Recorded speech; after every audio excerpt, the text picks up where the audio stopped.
Good afternoon, this is Dr. John Bennett broadcasting from the headquarters of Neurosurgical TV. Today we're honored to have the broadcast of the young African neurosurgeons. Another in a series of neuroanatomy presentations.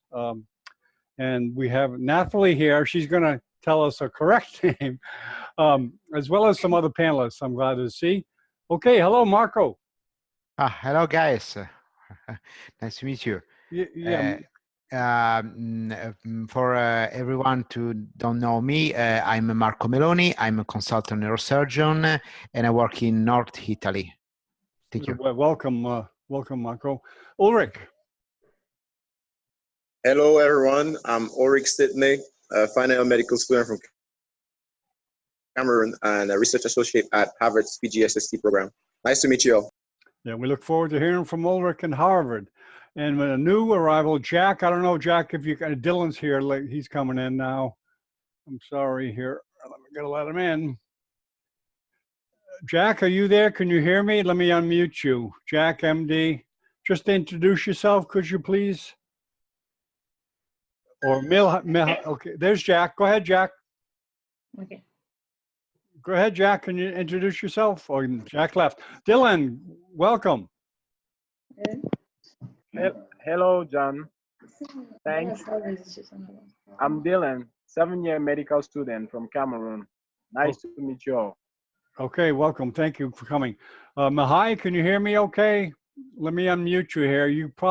Can you please introduce yourself, Mahai? How you doing? Hello. Welcome. Hello, I'm from Romania. Oh, excellent. Great. A friend of Elena. Yeah, sure. Oh, excellent. She did a great show today. Yeah. Okay. Very good. Okay, Nathalie, it's all yours and welcome. Yeah, hello everyone. I'm Nathalie. I'm a general practitioner, medical doctor in Cameroon. I think I'm the one to present. I'm the one to present today, and I'll present on. Is it okay? Everybody has presented itself. I think yeah, it's so, fine. John. Okay. Today I'll present on blood supply of the brain, the part 1, and it will be on the. Let me just. It will be on the anterior circulation of the brain. I don't know. Can everybody see? Yes, we can see it. You want to make it a little bigger? Or... Okay. There you go. Okay. Perfect. Perfect. Okay. Today I'm going to present, or I decided to present on the anterior circulation of the brain. Our main objectives will be to be able to describe the vessels that supply the brain with blood, to master the different arterial supply of the brain territories, and to explain how a disruption in circulation would result in stroke or other arterial pathologies such as aneurysms. We will follow a just simple plan. After a brief introduction, we will give some interest of our study, of our presentation. We will give a general anatomy and a detailed anatomy of the different arteries. We will give while giving their clinical interest, and then we will conclude. As introduction, we'll say that the central nervous system, like any system of the body, like any system of the body, requires constant oxygenation. The brain has a particularly high demand in oxygenation. It benefits of 15% of the whole cardiac output, so it's quite a large amount. It is also very sensitive to oxygen deprivation, with ischemic cell death resulting within minutes. For the anatomy, we will first do a general anatomy of the blood supply system, of the anterior of the blood supply system. We'll describe. We will describe the circle of Willis, and then we will enter into the anterior system detailing. The brain receives its arterial supply from 2 pairs of vessels. We have the carotid artery, the internal carotid artery, which originates from the common carotid artery from the aorta. And we have the two vertebral arteries down here, which originates from the subclavian artery, also a branch of the aorta. Both anterior and posterior systems are connected together by the posterior communicant artery.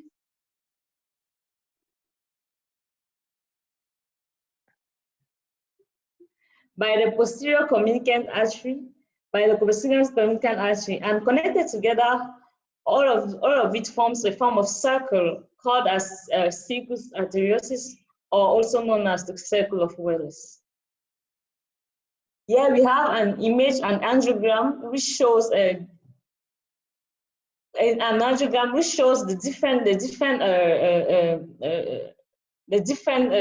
arterial supplies.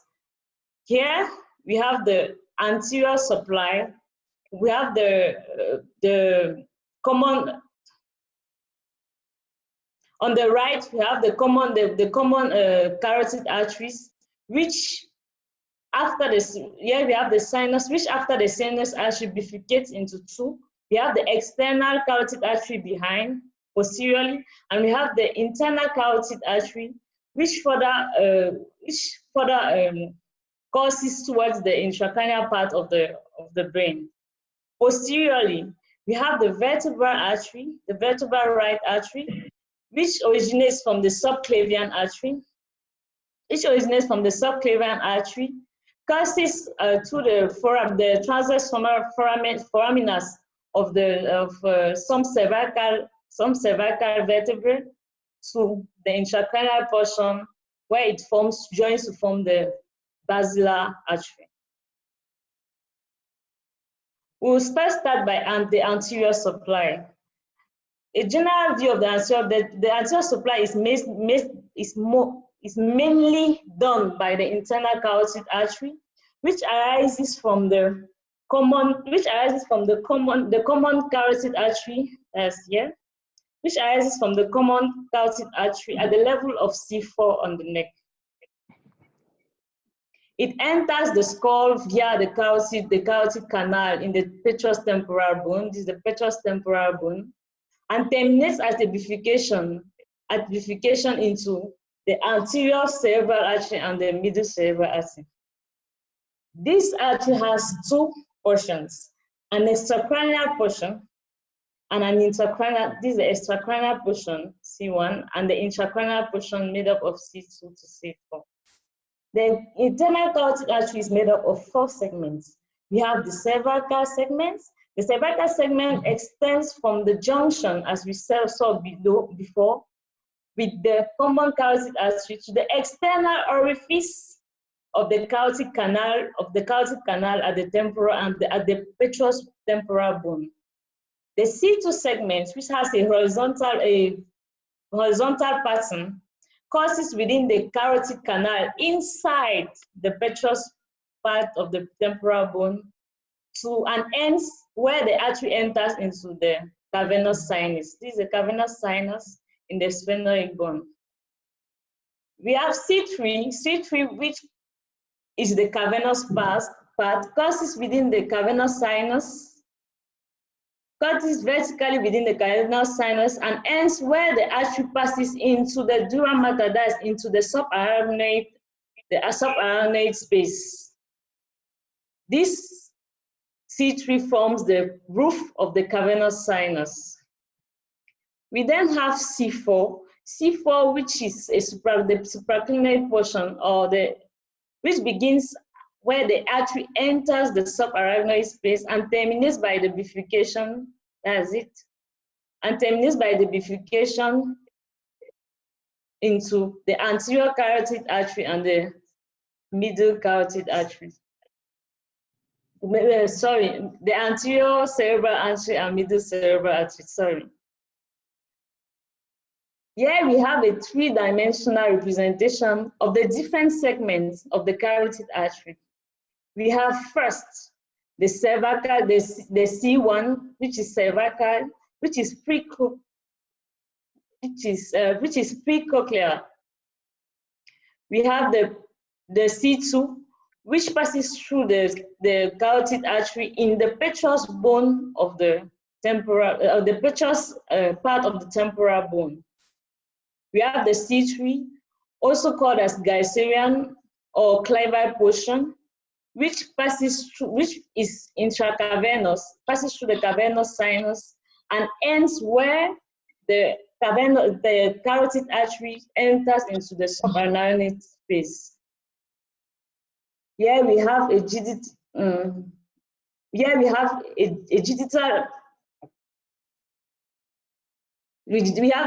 subtraction angiogram, which shows the different parts of the different segments detailing.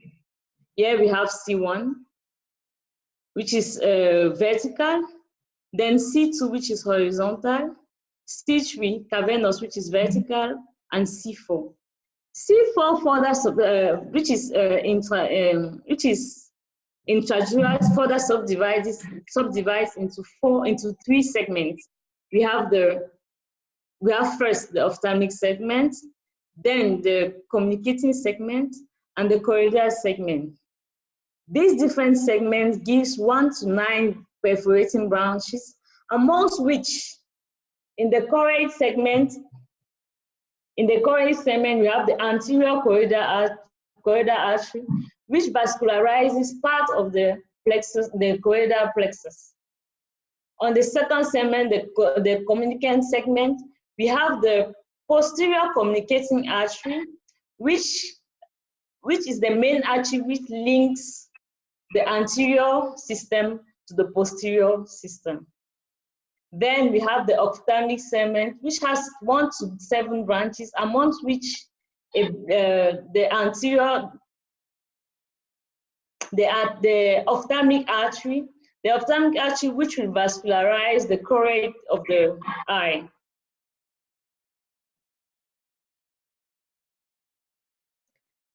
On this image, we can see the different segments of C4, amongst which we have the choroidal, we have the ophthalmic segment, we have the communicating segment, the ophthalmic segment, which gives the ophthalmic artery, which will go and vascularize part of the chiasma or the optic chiasma or the optic tract. It also gives we have also the communicant segment of C4, which will vascularize part, which gives the posterior communicant artery, which connects to the posterior cerebral artery and forms the posterolateral surface of the Willis, the circle of Willis.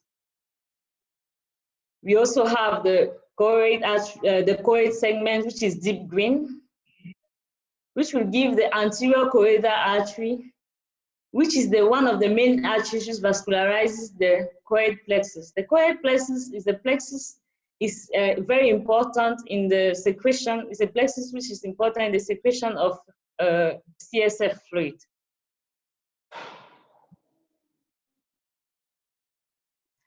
For the posterior supply is made essentially by the vertebral arteries. These vertebral arteries, as we said before, arises from the subclavian artery, from the aorta, ascends through the foramina, the transverse foramina of the cervical vertebrae from C7 to C2, and then enters into the cranial cavity through the foramen magnum, with the anterolateral aspect of the medulla rostrally. These two vertebral arteries will converge, uniting at the junction of the medulla and the pons to form in the midline the basilar artery. Along its course, the vertebral artery will give rise to a number of arteries, amongst which we have the anterior spinal artery, we have the posterior communicant, the posterior inferior cerebellar artery,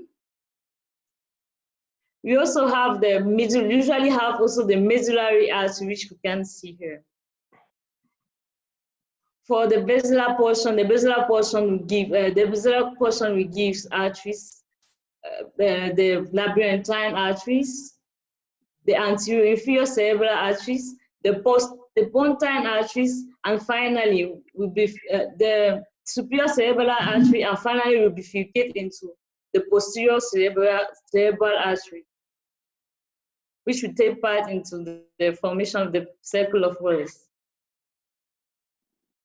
We have to note here that there is the posterior, usually the vertebral artery. Sometimes the vertebral artery can, the posterior spinal artery directly originates from the vertebral artery, but most frequently we find it originated from the posterior inferior cerebral artery, as we can see here. The anterior and posterior spinal artery will vascularize, will go distally caudally and vascularize the spinal cord. The posterior inferior cerebral artery will vascularize the inferior part of the cerebellum, the inferior part of the cerebellum. The vertebral artery is also made up of segments. We have 4 segments. We have V1, which is a pre-transverse or pre-vertebral segment. It is the segment which originates from the subclavian artery to its entry into the respective transverse foramina. We then have V2. V2 extends from the transverse foramina of C6 up to the transverse foramina of C2. We then have V3, which is the suboccipital segment, which extends from the transverse foramina of C2, as you can see here, to the foramen magnum. We then have the intracranial portion, which is V4, which terminates as the basilar artery, as it unites with its contralateral artery to form the basilar artery at the pontomedullary junction of the brainstem. The posterior supply has cervical branches. Cervical branches or extracranial branches will give rise to spinal and muscular arteries, while the intercranial branches, as we said earlier, will give rise to the posterior inferior cerebral artery, the medullary artery, and the anterior spinal artery. Let's now talk about the circle of Willis. The circle of Willis is the anastomotic system between the anterior and the posterior supply. We see that the anterior supply coming from, as we said earlier, coming from the internal carotid artery, particularly the C4 segment or the intradural segment, will bifurcate into the anterior cranial cerebral artery and the middle cerebral artery. At its communicating portion, it will give rise to the posterior communicating artery, which will connect the anterior system to the posterior system, by linking to the posterior cerebral artery. Anteriorly, the anterior cerebral artery will join to its contralateral artery by the anterior communicating artery, this forming a whole circle called the circle of Willis, or the circus arteriosus of the brain. This circle of Willis is situated at the inferior part of the encephalon and lies in the subarachnoid space, precisely in the optochiasmatic system.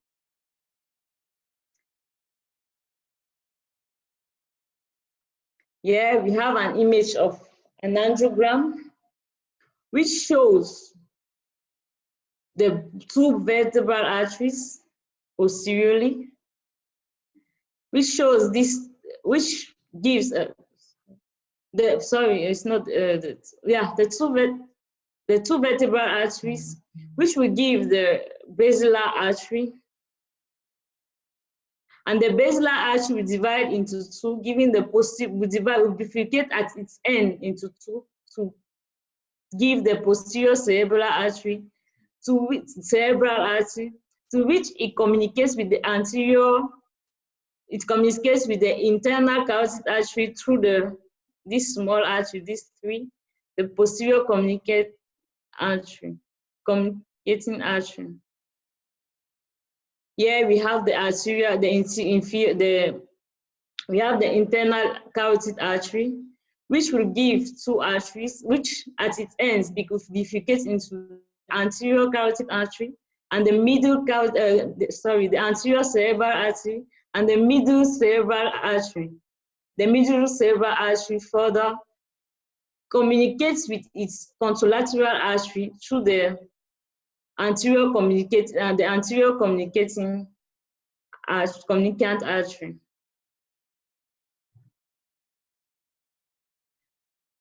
The importance of the circle of Willis is that in case of stenosis, for example, in case of stenosis, there is a compensation by the other arteries due to this anastomosis. We have to note that 90% of aneurysms are formed within the circle, and we also have to note that only less than 50% of individuals have a complete symmetric circle artery. That's, we will not find more than 50 out of 100 persons having a symmetric artery, that's having the same on the left, the same arteries, the same sizes of arteries on the left and the right. Some may even be absent, that's aplasic, and some may either grow less, that is, have an apoplasia. Now let's talk about the system in details. We have to know that the anterior system, which is supplied mainly by the internal carotid artery, through its course will give collateral branches. It will give 4 major collateral branches. We have the superior hypophyseal branches. The superior hypophyseal branches arises from the third of C4, that's the third of C4 of the internal carotid artery, as we said earlier. It will be below the optic nerve in the supraclinoid area. You will find it also above the cavernous sinus. How does it cause? It passes anterolaterally. This is the superior hypophyseal artery. Hope it is seen by everyone. Which passes anterolaterally to the optic nerve. This is the optic nerve. And anterolaterally below the optic nerve. This is the optic nerve and it's below the optic nerve. It causes and enters the optic canal and the orbit. This anterior superior hypophyseal artery will vascularize the infundibulum of the pituitary stalk. It will also send branches, as you can see, which will vascularize the optic tract, and also the part of the optic chiasma. Secondly, we have the posterior communicating arteries. The posterior communicating arteries forms the posterior, as we saw earlier, the posterolateral boundary of the circle of Willis. As we can see here, after a retraction of the carotid artery, we can see that it originates from the posteromedial surface of the C4 of the carotid artery. It then crosses medially to the posterior clinoid process. Oh, sorry, I am sorry. It then causes posterior-medially, sorry, to the clinoid and to the posterior clinoid process, and terminates into a terminal bifurcation.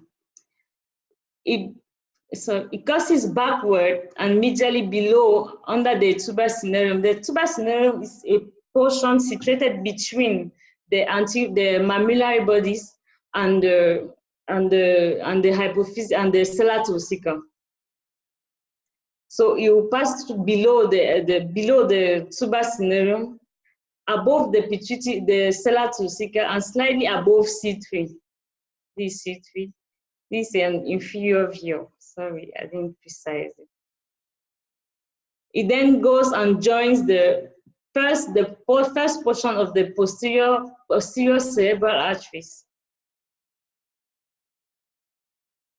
While crossing, the posterior communicant artery will give some perforating arteries, as we can see below, which will vascularize, which will take part in the blood supply of the posterior hypothalamus, the anterior thalamus, the posterior limb of the internal capsule, and the subthalamus.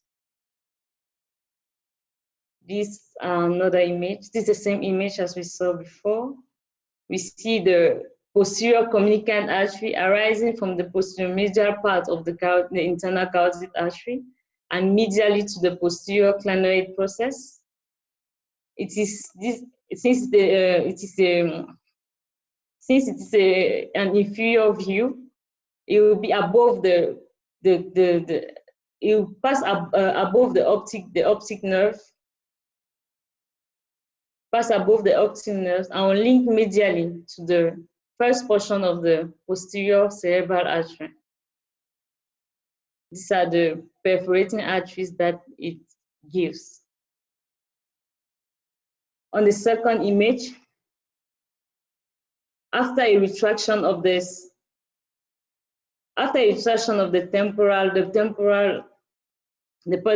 lobe, we can still see the posterior communicant artery,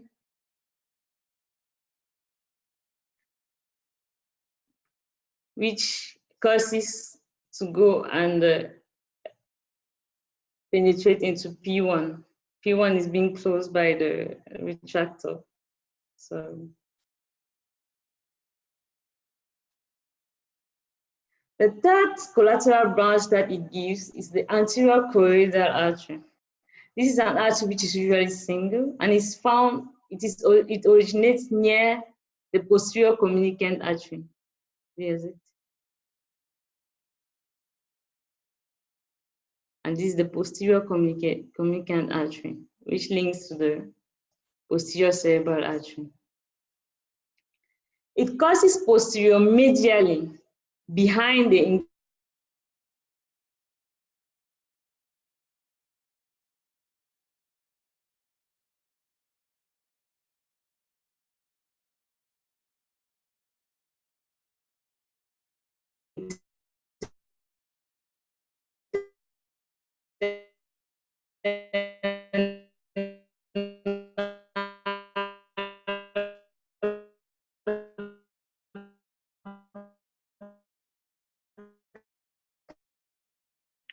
the cerebral peduncle. The superomedial, to the uncus, is the uncus.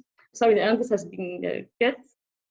Permit us to see the choroid plexus. To the uncus, where it passes through the choroid fissure to enter the temporal horn. This is the temporal horn. The choroid plexus within the temporal horn. This is the temporal horn of the lateral ventricle.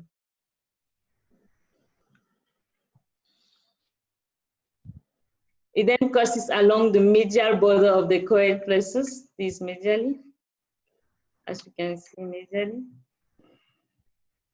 Close to the posterior choroidal artery, this is the posterior choroidal artery, which originates from the posterior cerebral artery.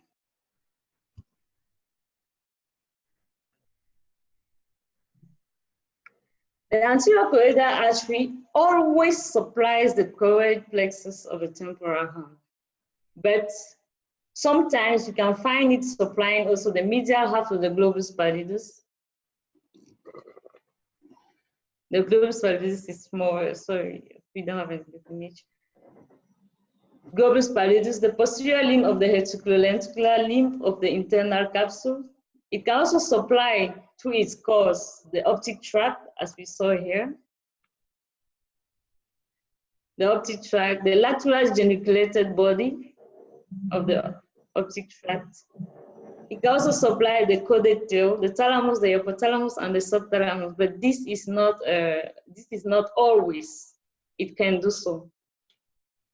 A particularity about the anterior choroidal artery is that it has marked interchangeability.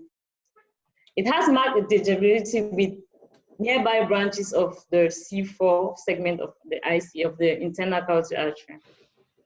That's the posterior cerebral, the posterior communicant artery, and also the MC, the middle cerebral artery.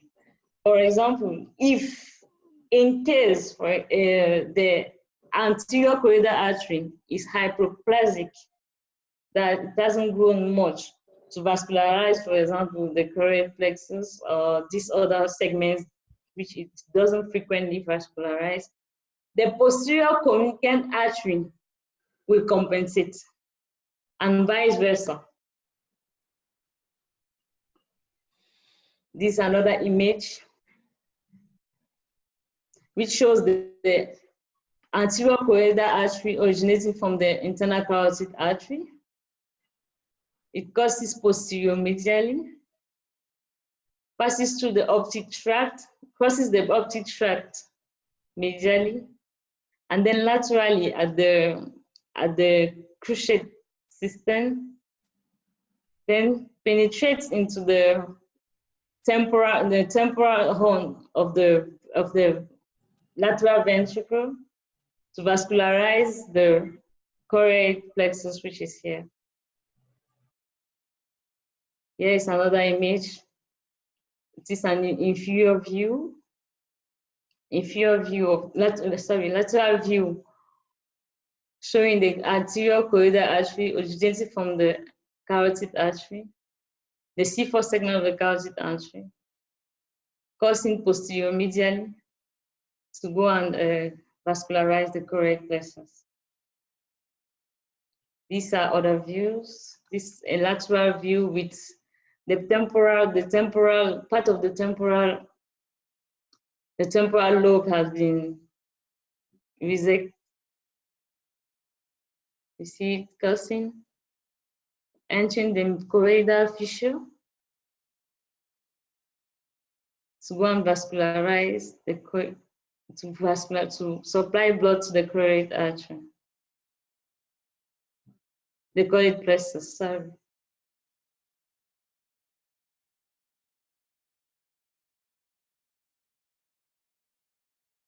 An occlusion of the anterior choroidal artery may lead to hemiplegia, a proportional hemiplegia, hemianesthesia, and hemianopsia. How come? Hemiplegia may be caused because of an infarction of the posterior two-thirds of the posterior limb of the internal capsule, which we saw that it was vascularizing up, but not frequently. We may also have a hemianesthesia due to an infarct of the thalamus that we saw it was vascularizing previously. And usually we also have a homonymous hemianopsia, which is due to the obstruction of the supply of the optic graduation, optic tract, or part of the lateral geniculated body.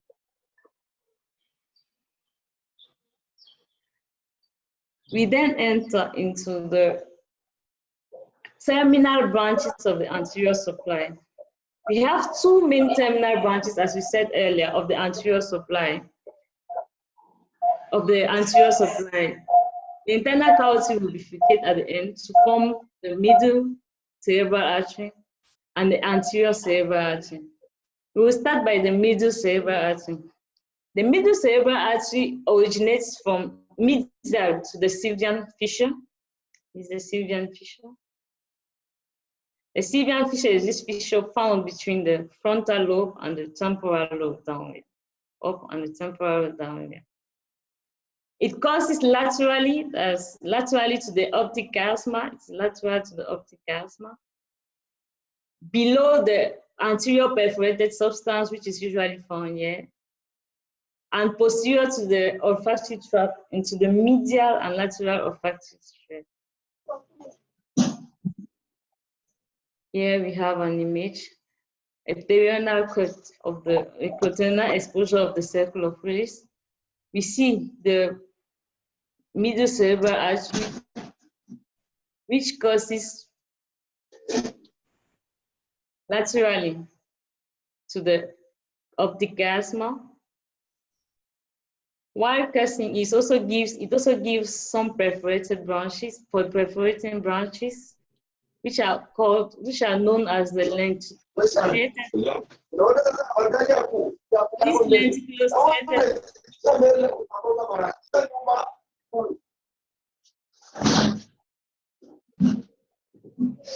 These lenticular striated arteries vascularize the putamen, the head of the caudate nucleus.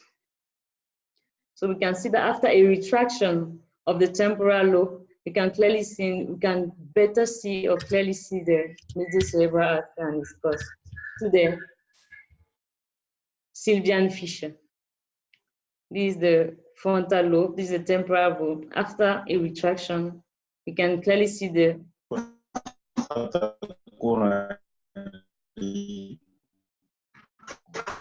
you can clearly see the course of the middle cerebral artery through the Sylvian fissure.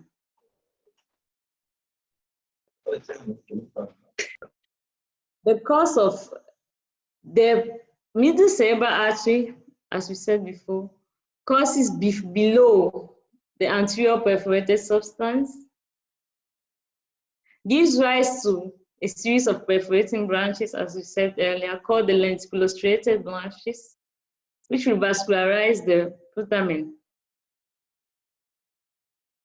It then divides within the sphenoid fissure and turns sharply posterior superiorly, as you can see, at a curve called the genu, to reach the insula, the surface of the insula, the insula.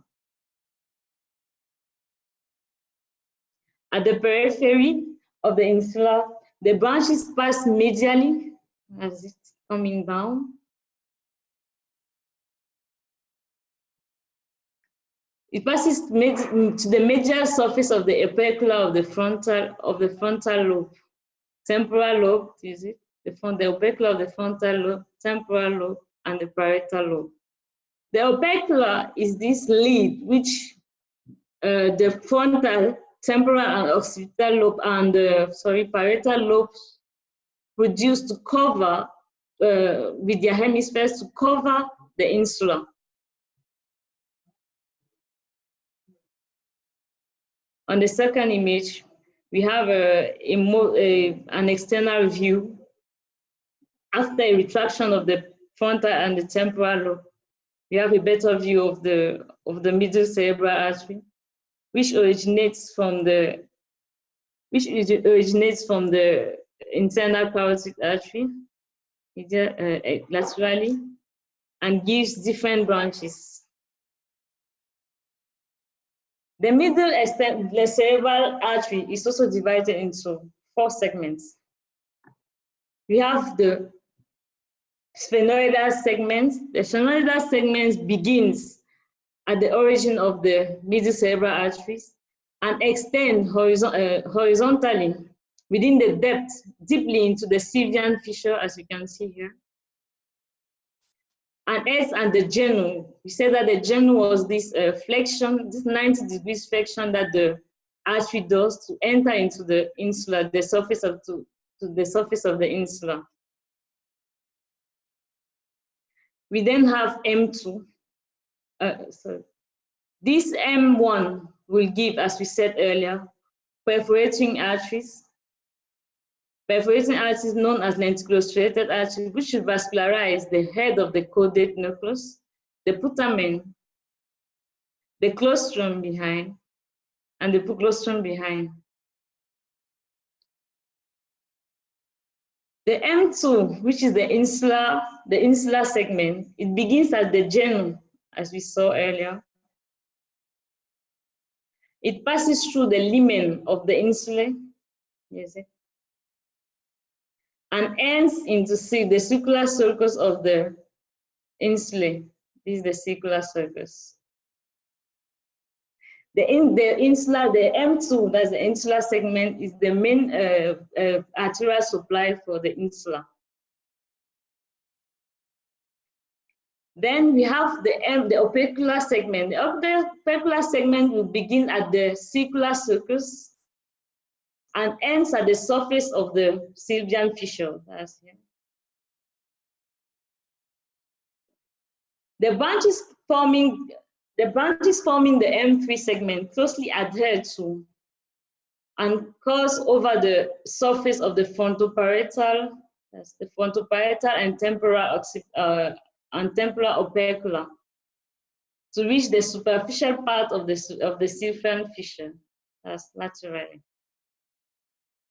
It then forms the M4, that's the cortical segment, which begins at the surface of the sylvian fissures and ends at the cortical surface of the cerebral head, the frontal, parietal, and temporal cerebral hemispheres.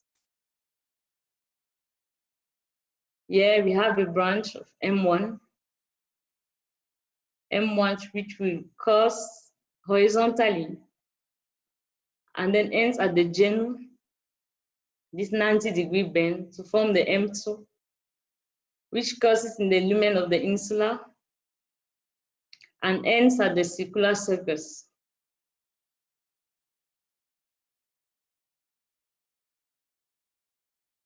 This is another, the second image.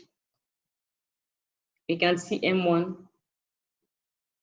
After a retraction of the temporal lobe, here, we can see M1, giving lenticulostriated arteries, the lenticulostriated arteries, and then continue into the depth of the sylvian fissure, forming the M2, bifurcating into M2, which will vascularize the insula. The MCA, the middle cerebral artery, has 12 cortical branches. This 12 cortical branch originates from the cortical segment, that's M4 of the middle cerebral artery. As you can see, these are the 12. You have the orbitofrontal artery, the prefrontal artery, the precentral artery, the central artery, the anteroparietal artery, the posterior parietal artery. We have the angular artery, the temporal occipital artery, the posterior temporal artery, the middle temporal artery, the anterior temporal artery, and the temporal polar artery. These cortical branches will supply the majority of the lateral surface of the hemisphere, as you can see. It also vascularizes the insular and opercular surfaces, as we saw with the branches of M2, that's the insular surface, and the insular segment and the opercular segment M3. It also vascularizes the lateral part of the orbital surface, as we see here, of the frontal lobe and the temporal pole.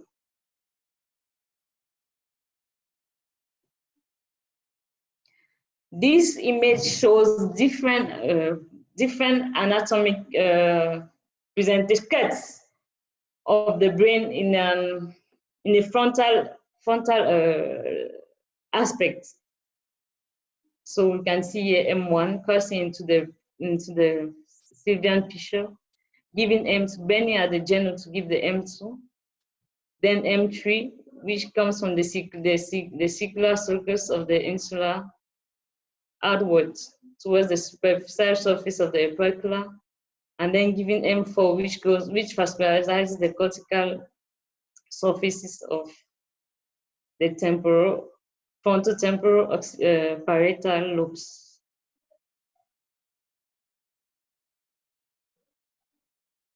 These are another presentations of M1 giving lenticular striated arteries, which will vascularize the, as we said earlier, the head of the caudate nucleus and the putamen. Another image.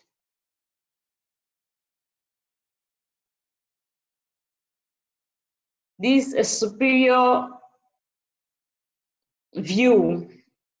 It's a superior view of the middle cerebral artery, which is originating from the internal carotid artery. These are the lenticular striated artery, these tortuous arteries that have been seen just by the sides of the middle of the M1. And then we have, it bends, as we said in the journal, to give the M2 and M3. And these are the same images. As clinical value, we know that the occlusion of the middle cerebral artery will lead to motor weakness. Will lead to motor weakness, which is caused by the involvement of the corticospinal tract of the central gyrus. This motor weakness will not be proportional. It will have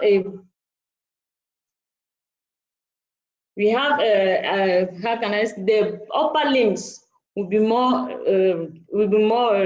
touch more weak than the lower limbs, because it's back on with the homunculus of Penfield. We know that the upper limbs and the face are being found on the cortical parts of the external cortical parts of the different lobes. We can also have motor aphasia due to the resulting from the involvement of the posterior inferior surface of the frontal cortex of the dominant hemisphere. That's for somebody who writes with the right hand. If he has an infarct of the middle cerebral artery in the left frontal lobe at the posterior inferior surface of the left frontal lobe, it may result into a motor aphasia. We can also have visual defects, impairment of discriminating sensations, and neglect. That's for the non-dominant lobe.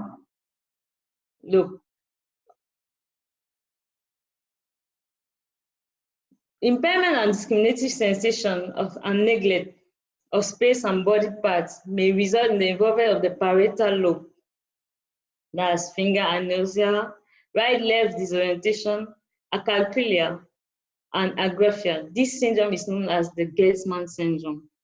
This is caused by an occlusion of the parietal and occipital lobe of the dominant hemispheres.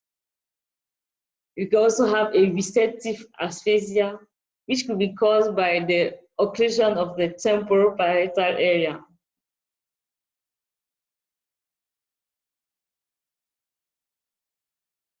Secondly, we have the anterior cerebral artery.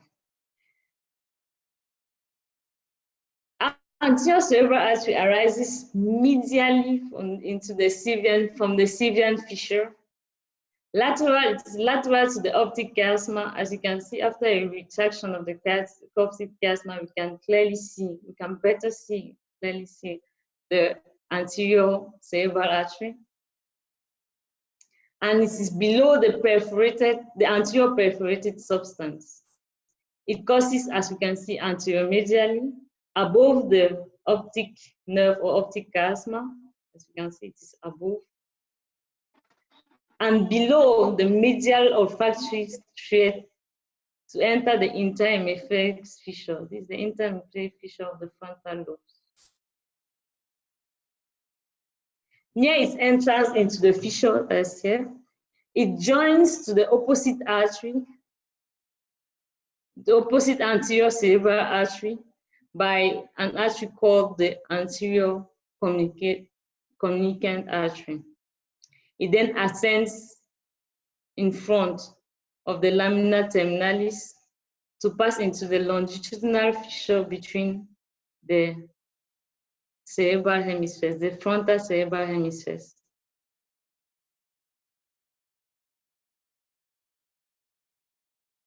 This is an exposure of the perforating branches arising from the anterior communicant arteries.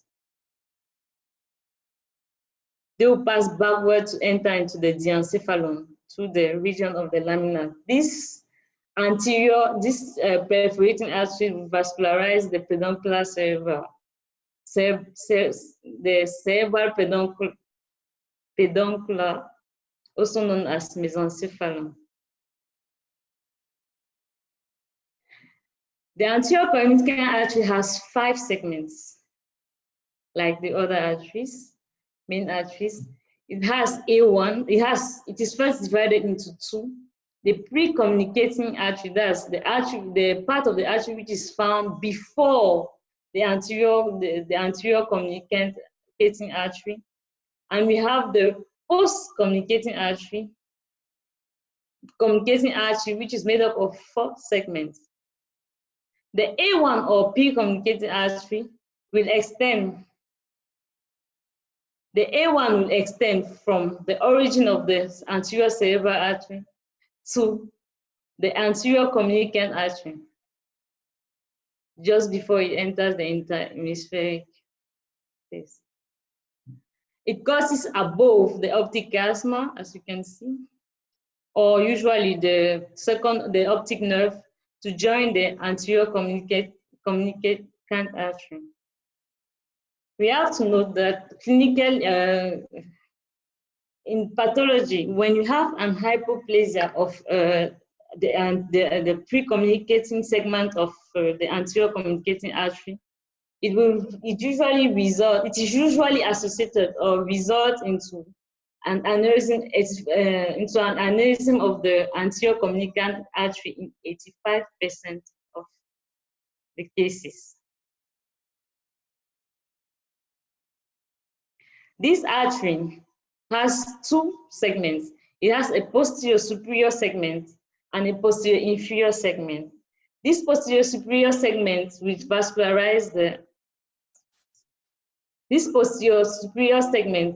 vascularize the optic chiasma, part of the optic chiasma or the optic nerve. It also vascularizes the anterior hypothalamus, the gender of the internal capsule, and the anterior part of the globus pallidus. While the posterior inferior segment will vascularize the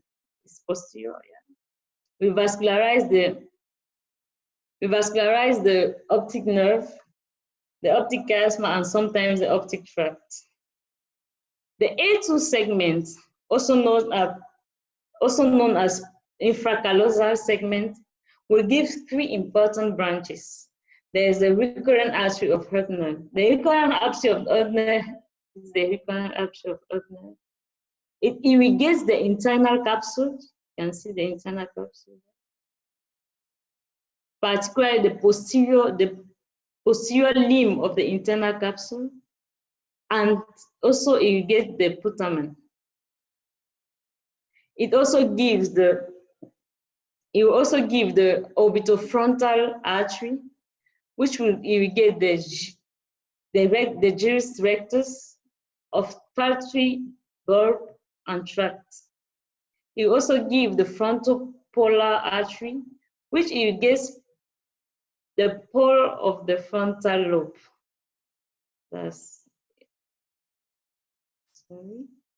That image is less illustrative.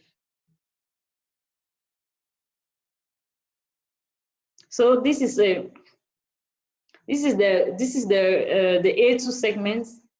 The A2 segment, which is divided into the recurrent, is the recurrent artery of Hertner. This is the frontopolar lobe or orbitofrontal lobe.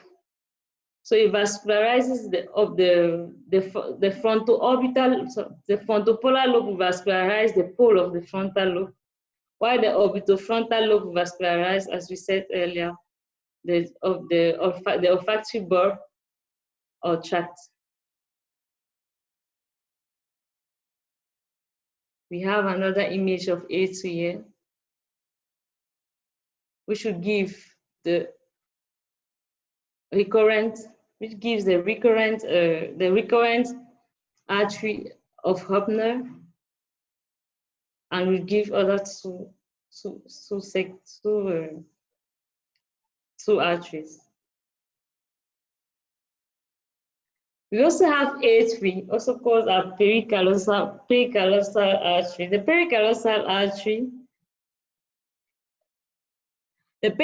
artery gives three main arteries. We have the callosomarginal artery, which will vascularize the portion of the premotor, motor, and sensory portions of the frontal, temporal, and the parietal lobe medially. It also gives the anterior and middle internal frontal artery, which will vascularize the posterior, third, and superior of the superior frontal gyrus and part of the cingulate gyrus. So we have our A3, which will give the callosomarginal artery. It also gives the internal and middle, the anterior and middle frontal arteries, as you can see.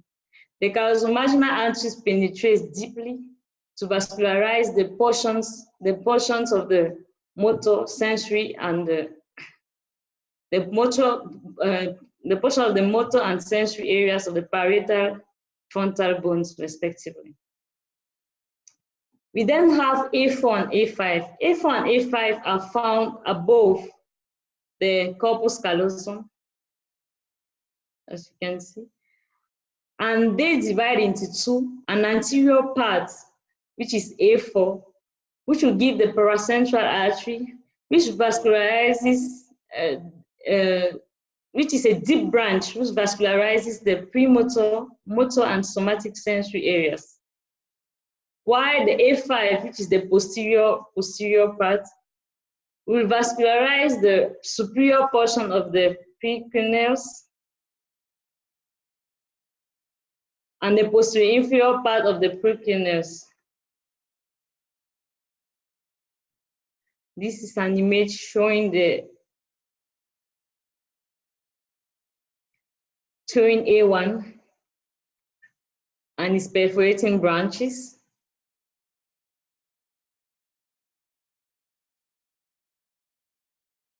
This is another image showing A1.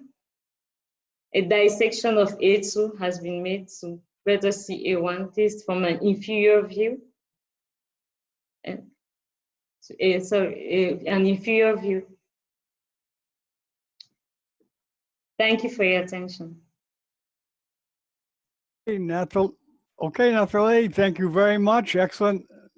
Oh, there we go. I'm sorry. There we go. Nathalie, thank you very much. Let me get to the speaker mode. Well illustrated, clear. And one of the values of these conferences is the network. You can get off the screen share there, Nathalie. Just is meeting the other people at the conference. So let's go around again and introduce yourself, please. Okay, we'll start with you, Nathalie. Can you please introduce yourself to everybody? Because we have some later arrivals. Hello, everyone. I'm Nathalie. I'm a medical doctor, general practitioner in Cameroon. And I'm also a member of the African Association of Future Neurosurgeons. Very good. Created by Marco, are you there? I'll introduce the neurosurgeons first. Go ahead, Marco.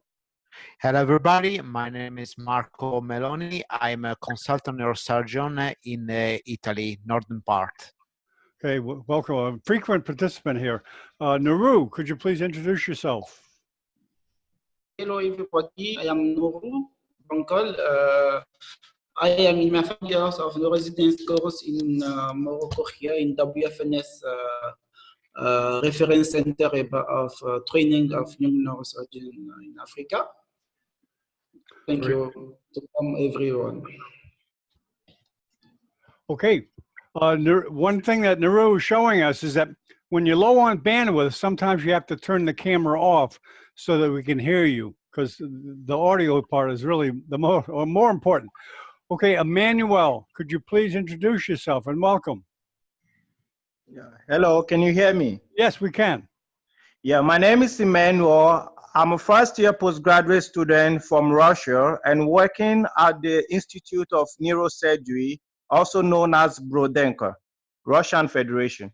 Oh, wow, that's a big institute in Moscow, right? Yeah, in Moscow. I guess you all know that, right?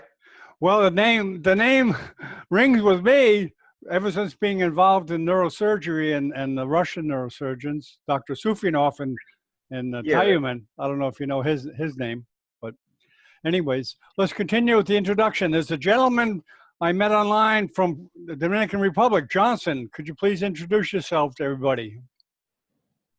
Hi, doctor. Yes, could you please tell where you're at and etc.? Hello. Yes. Hello. Yes, we can hear you. Can you hear me? Maybe not. Yeah, I'm Johnson Senatus. I'm Asian. I live in Dominican Republic. And I will study neurosurgeon. Okay, very good. Welcome. Bienvenidos. Él también va a participar en nuestra otra canal. Dylan, could you please introduce yourself? Where'd you go, Dylan? Hello everyone. I'm Dylan from Cameroon. I'm 7th year medical student and a member of the Association of Future African Neurosurgeons. Nice to meet you all. Welcome again, Ulrich.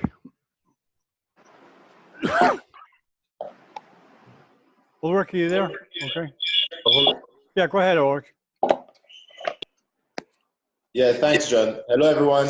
Ulrich Sidney here, final year medical student and future research associate at the Harvard's program in PGSSC. Nice to meet you all. Very good. Welcome. Okay, Jack, MD. I don't know if you can hear. I believe Jack doesn't have a microphone. Dr. Kabulo, we missed you there. Are you still there? Yeah, of course. Hello, everyone. Sorry, my light is poor. My name is Kabulo from Congo. I'm final year neurosurgery resident at the University of Zimbabwe. Doc, I hate to say this, but you have to smile so we can see you. Hope today you're not going to mention Mozambique. Okay. Very good.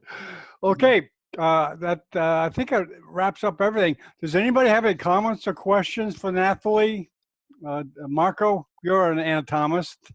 Well, just 2 words, John. Well done. Is absolutely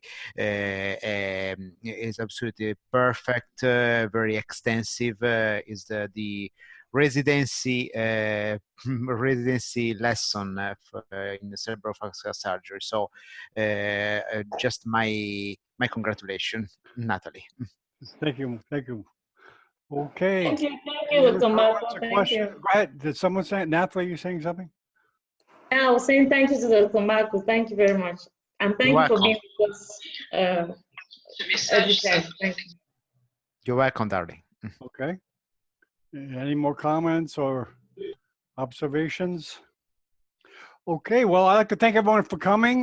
We'll just wrap this up now. I'm going to leave it on the live cast if you want to just stick here. And I do want to talk to Senatus.